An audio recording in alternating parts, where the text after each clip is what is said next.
over our people. Lord, continue to guide us, grant us your wisdom, and teach us to serve selflessly, always putting the needs of our country above our own.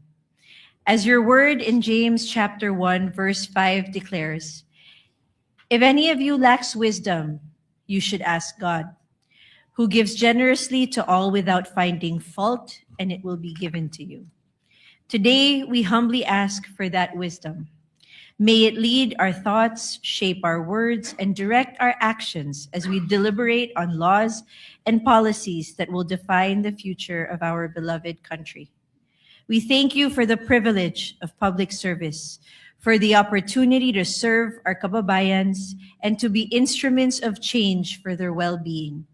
Remind us always that it is not a privilege for personal gain, but a sacred calling to uplift the lives of others. May we use this responsibility to bring comfort, hope, and lasting progress to our people. We pray for peace and unity in our land so that we may serve our country with one voice, compassion, and dedication. We also lift up to you our kababayans here and abroad. Keep them safe, strengthen their faith, and bless their families. Lord, we once again thank you for your endless love and grace. We entrust our country and our future in your mighty hands. In Jesus' name we pray, amen. Amen. The Secretary will please call the roll.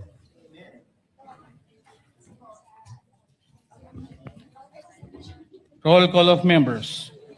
Honorable Senator Aquino, Senator Cayetano Alan, Senator Cayetano Pia, Senator De La Rosa, Senator Ejercito, Senator Escudero, Senator Estrada, Senator Gatchalian, Senator Go, Senator Hontiveros, Senator Lacson, Senator Lapid, Senator Ligarda, Senator Marcoleta, Senator Marcos, Senator Padilla, Senator Pangilinan, Senator Tulfo Erwin, Senator Tulfo Rafi, Senator Villanueva, Senator Villar Camil, Senator Villar Mark, Senator Subiri. The Senate President is present. With 19 senators present, the chair declares the presence of a quorum. Majority Leader. Thank you very much, Mr. President. Before we start the day, I'd just like to greet all our lady senators. A happy Valentine's Day, Mr. President. Advance happy Valentine's. And maybe to add to the prayer of Senator Camille Villar, she could have said, Lord, please help Senator Sherwin Gatchalian find a date for Valentine's. Kidding aside, Mr. President, we'd like to recognize the guests in the gallery, particularly the JIL Women's Volleyball Team, champions of the Bulacan University Collegiate Athletics Association, together with Coach H. Ailion and Ma'am Cheryl Jose.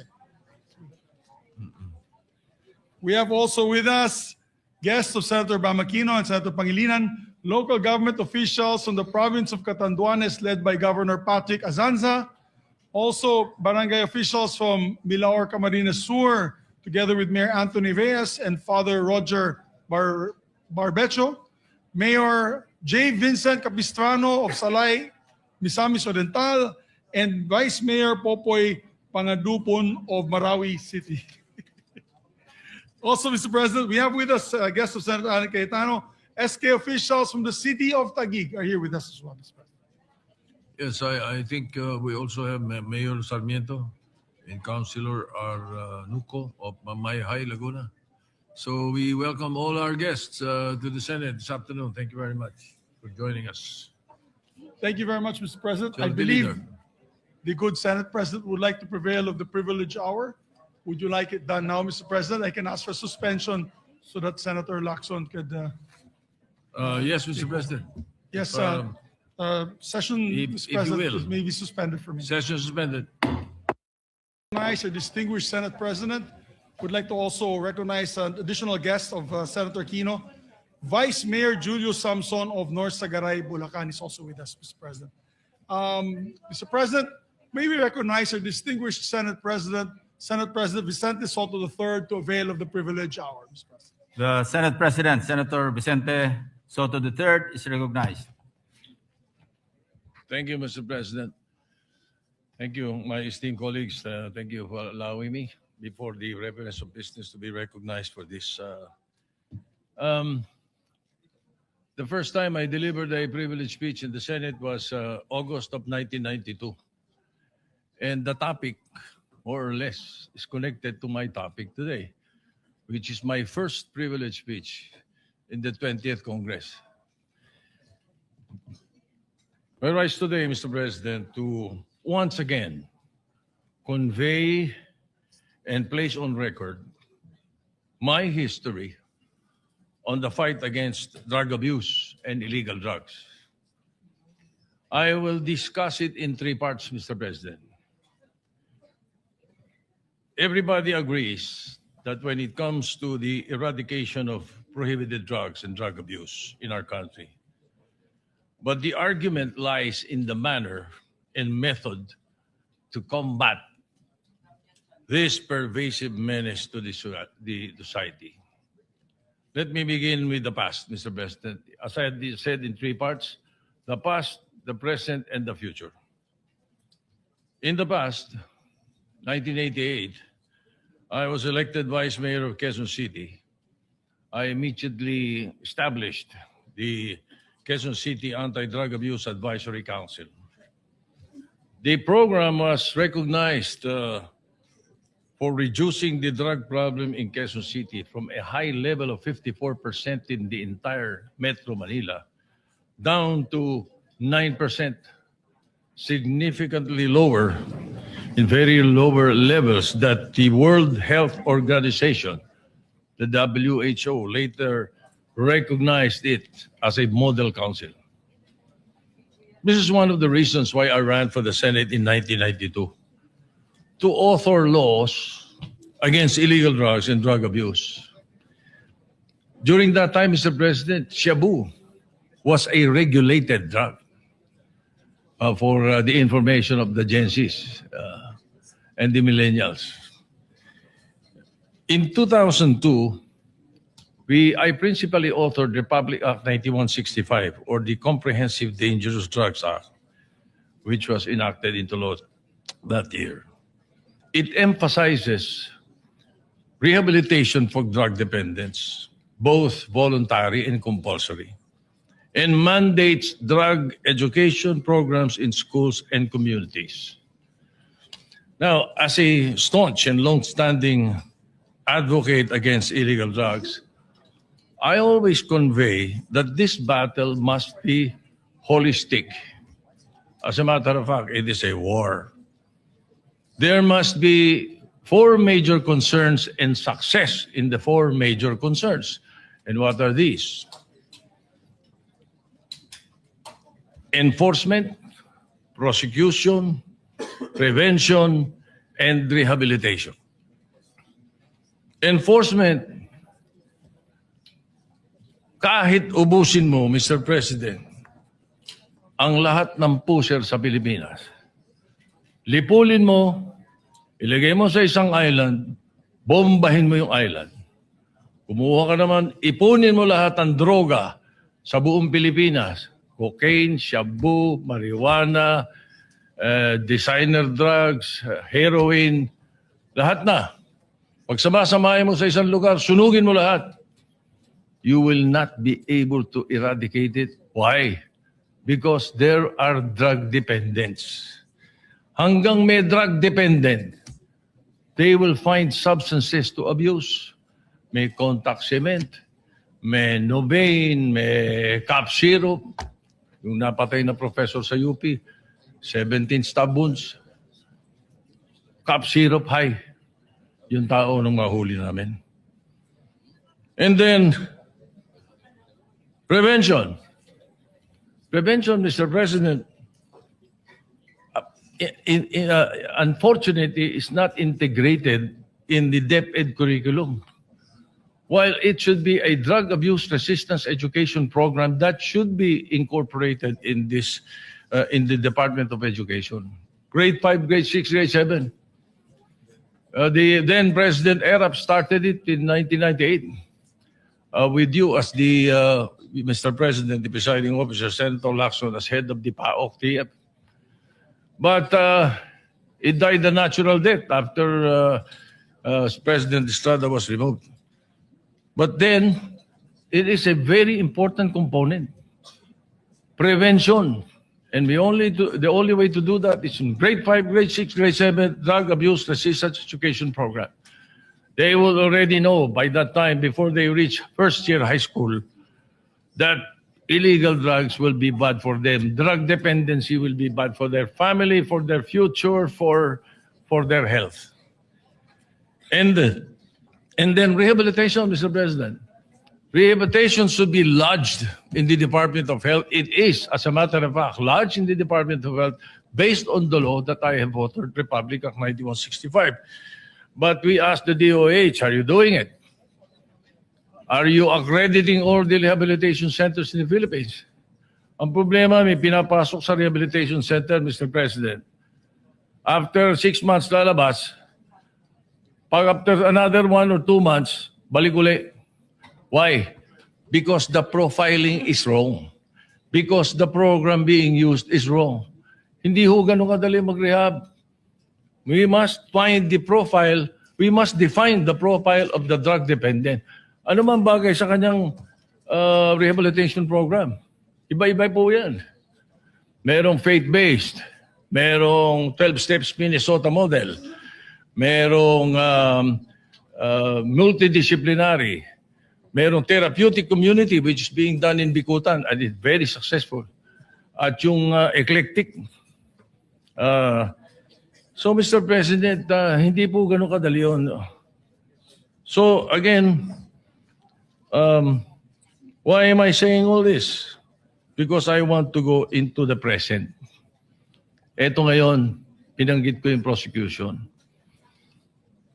As I go into the present, I mention now, I've read an article in the Inquirer entitled, "The Drug War Bows to Law," last January 6, 2026. It mentioned that for the period of January to May 2025, there are 284 drug-related acquittals from the Court of Appeals. January, February, March, April, May. 5 buwan lang, Mr. President. 284 drug-related acquittals from the Court of Appeals. This exceeded the whole 2018 acquittal from the Supreme Court and the Court of Appeals, which recorded 257 drug-related acquittals. In 2019, the Appellate Court recorded 944 acquittals. As mentioned in the article, this reveals a system inundated with cases, poorly built, that findings of guilt cannot stand. Appellate justices point to repeated violations of the chain of custody rule under Republic Act 9165. We somehow amended already Section 21 a few years ago because also in the law we incorporated there that it should be reviewed every 10 years. Now, Mr. President, as indicated in the budget notes of the Supreme Court for fiscal year 2026, the court posted a below-target disposition rate of 27%. Meanwhile, backlogs on pending cases ranging from 3 to 6 years increased to 87.7% for 2024. In the 2024 Judiciary Annual Report, there are 2,930 pending criminal cases in drugs courts in the e-court system. Mr. President, in the data from the Dangerous Drugs Board, which I was a chairman before, from July 2022 to December 2025, there were 169,534 cases filed for dangerous drugs seized with a total value of 100 billion pesos. 4,296 of these cases were dismissed. Upon interview with several court personnel in Manila, Mr. President, they've noticed that the information in cases filed seems to have templates. Parang pare-pareho. And there were instances that there is duplication in evidence used in different cases. So these weak cases may be results of poor coordination between the police and the prosecution. Nakakalungkot, Mr. President, but let me go back again to the past pagdating dito sa issue na to. When I established the Quezon City Anti-Drug Abuse Council, we had these 4 primary concerns which I studied and learned from abroad. The chief city prosecutor then, Pepe Erestain, assigned to me 12 assistant city prosecutors only to prosecute drug cases in Quezon City. And together with that, the head of NARCOM then, one of your batchmates, Mr. President, assigned to me a NARCOM contingent to handle enforcement. Ang problema, Mr. President, after a few months, sunod-sunod ang dismissal. Kaya ako binabalikan yung kwento ngayon eh. Sunod-sunod ang dismissal. Kinausap ko ngayon yung NARCOM at ang chief of police namin noon, si Colonel Rodolfo Garcia. Sabi ko, ano ba nangyayari? Bakit ba? And then I also talked to the prosecutors, the 12 prosecutors, city prosecutors headed by Fiscal Tomas. Sabi sa akin, Mr. Vice Mayor, hindi marunong mag-file ng kaso yung mga pulis mo. Kaya hirap na hirap kami. Inadi-dismiss. Yun ang sagot. Nung tanungin ko yung mga pulis at yung NARCOM agents, sabi ko, hindi rin kayo marunong mag-file ng kaso. Ang sagot po sa akin, hindi ho, nalalagyan yung mga prosecutor mo. Ba, hindi ko alam kung sino paniniwala sa kanila, Mr. President. But again, I recall all this after I've seen all these dismissals in the different courts. Well, here's the beef, Mr. President. In another inquiry in Parañaque, they say that almost 75 to 85% of drug cases are dismissed because of the non-observance of the dual witness required by law. Ito na, according to enforcers, it's a challenge to have buy-bust or entrapment operations due to lack of availability of prosecutors during the buy-bust, media, or elected officials at the time or of immediately following. Yan ang sinasabi, as required by law. Indeed, yes, we placed that in the law then. It was an amendment proposed by Senator Nene Pimentel. I distinctly recall. In the case of People versus Nisperos, even 30 minutes after the enforcement is no longer considered as immediately following. Thus, will violate the procedure required by law. So I checked with the other drug laws in our neighboring countries, Mr. President, for 2024 to 2025. Singapore remains a global leader in strict enforcement and with 95% conviction. 95% conviction rate for drug offenders.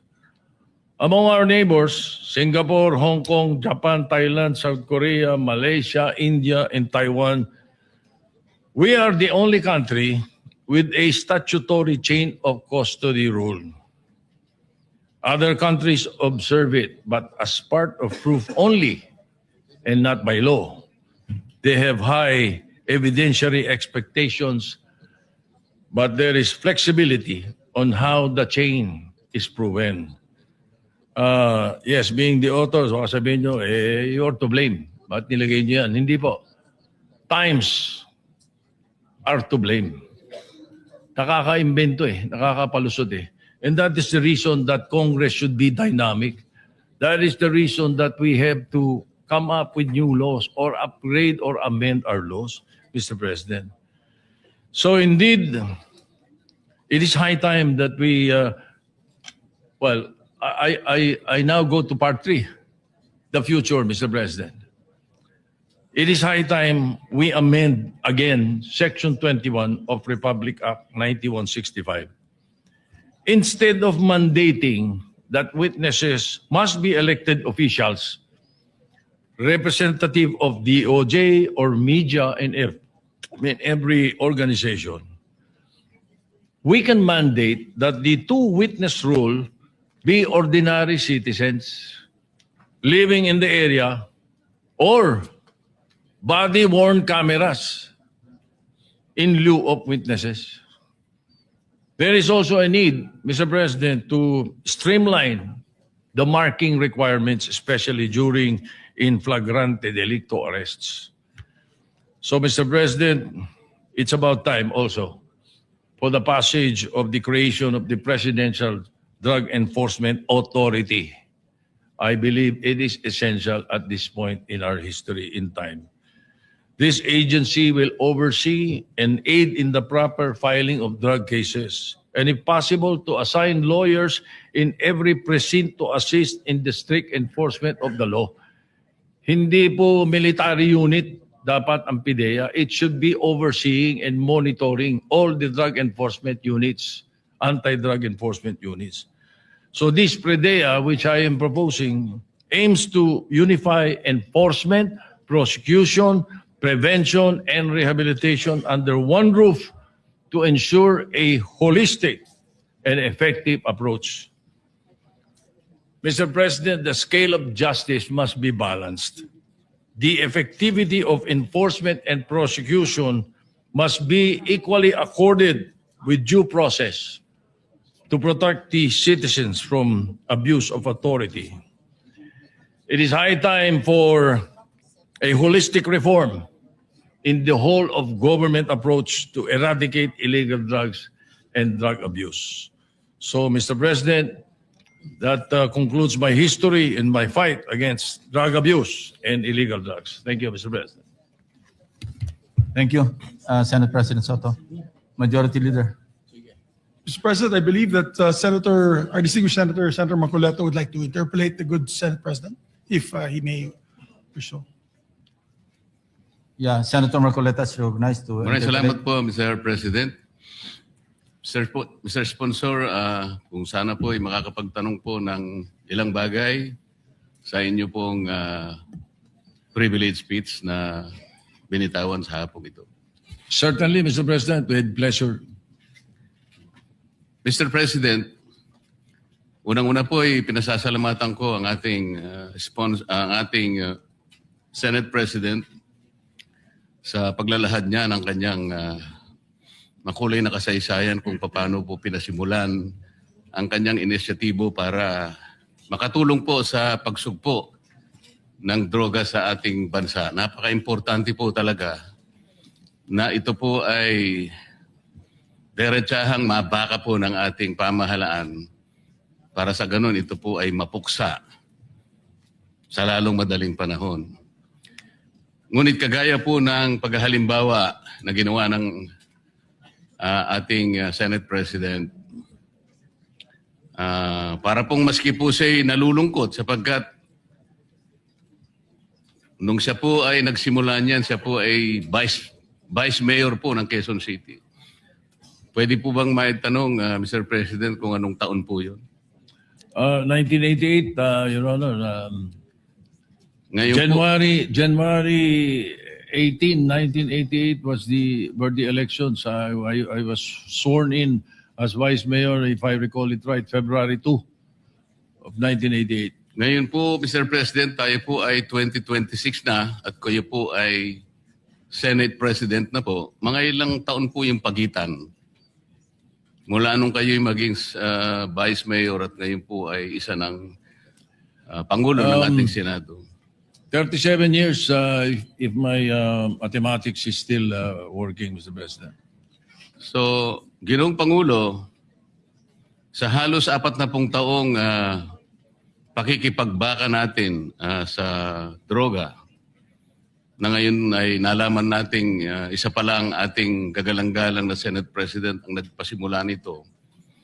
Ngunit sa kanya pong paglalahad ay may halo pong kalungkutan dahil sa kanya pong paglalarawan kanina, kahit na po hulihin natin lahat ang mga puser at ang mga gumagamit nito, at kahit sakasakali na meron po tayong magagawang kaparaanan na sila ay ilagay lahat sa isang isla. At meron po tayong karapatan at kakayahan na pasabugin ang isla na yon. Siguro po iniisip po ng ating Pangulo, Mr. President, na sa kanya pong frustration talagang, kumbisan nga po, mahalos may isip nyo na po yun eh. Dahil siguro sa kagustuhan niyang mapuksa ka agad, bobombahin na lang niya. Pagalimbawa po natin, Mr. President, nakahanap siya ng isang napakabagsik na bomba. Talaga pong walang natirang isamang kaluluwa. Namatay po lahat, Mr. President. Pero sabi niya, hindi pa rin po sapat yun eh.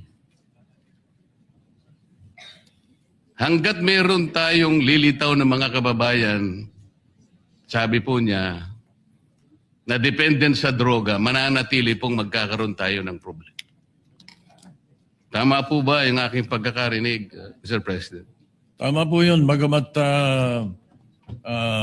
pagdating po dun sa issue ng human rights, yung akin po ay theoretical lang, na kapag kahit ubusin mo lahat ng puser sa Pilipinas, in a way, kung ika ngay medyo mong pasabugin sa isang lugar at mawala sila lahat, theoretical lang naman yun. Alam ko po yun. Mr. Ika nga ganun pa rin, magkakaroon pa rin ng hahanap pa rin po sila kung meron kang drug dependent. Kaya nga ho, ang totoo po niyan, kapag nasawata natin ang drug dependency, ang bigat nga, mas mabigat sa akin yung prevention and rehabilitation kaysa sa enforcement and prosecution kung tutuusin. Sapagkat kapag napigil mo lahat ang drug dependent sa Pilipinas, yung mga bagong 13 years old hindi na magdodroga at yung mga dating drug dependent na inahirehab mo, wala nang bibili. Mr. President, I have said this before. The day we stop buying is the day they stop selling. Wala nang magbebenta, Mr. President, dahil walang bibili. Like for example, in this case, dito sa ating ngayon, maglagay ka na isang tambak na cocaine dyan. Kung walang drug dependent dito, walang hihipo nun. Basura yun, Mr. President. That is what I mean. Thank you. Salamat po sa inyong pagpapaliwanag. Yun din po ang pagkakaintindi ko, Mr. President. Kahit na theoretically magagawa po natin yun, ay talaga po palang mahihirapan din tayo. Ito po paglararawan na lang na kaya nating gawin. Kunwari, totoong lahat na nagawa po natin yun. Mananatili pong maharap po tayo sa problema dahil may babangon po pang mga iba pang mga drug dependents na ang pinagmumulan po nito ay marami pong mga problema sa buhay. Iba't iba pong kalagayan sa buhay. Halimbawa po, Mr. President, sa napakahirap pong kalagayan ng napakarami nating mamamayan ngayon,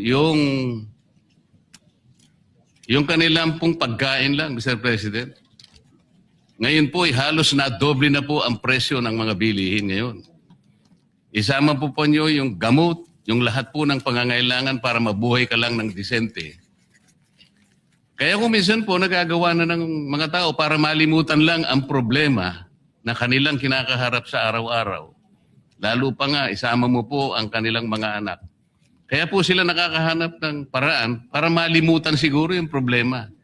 So, kung hindi po natin maayos ang problema nating pang-ekonomiko, socio-economic problems, yan po talaga ang kausa. Yan po yung pinagmumulan ng problema kung bakit lumalala at lalong nagiging mahirap para bakahin natin ang problema ng droga. Sa makatwid, Mr. President, hindi lamang po yung actual na paghuli sa mga gumagamit ng droga, i-reinforce natin ang mga batas, i-prosecute natin, i-rehabilitate.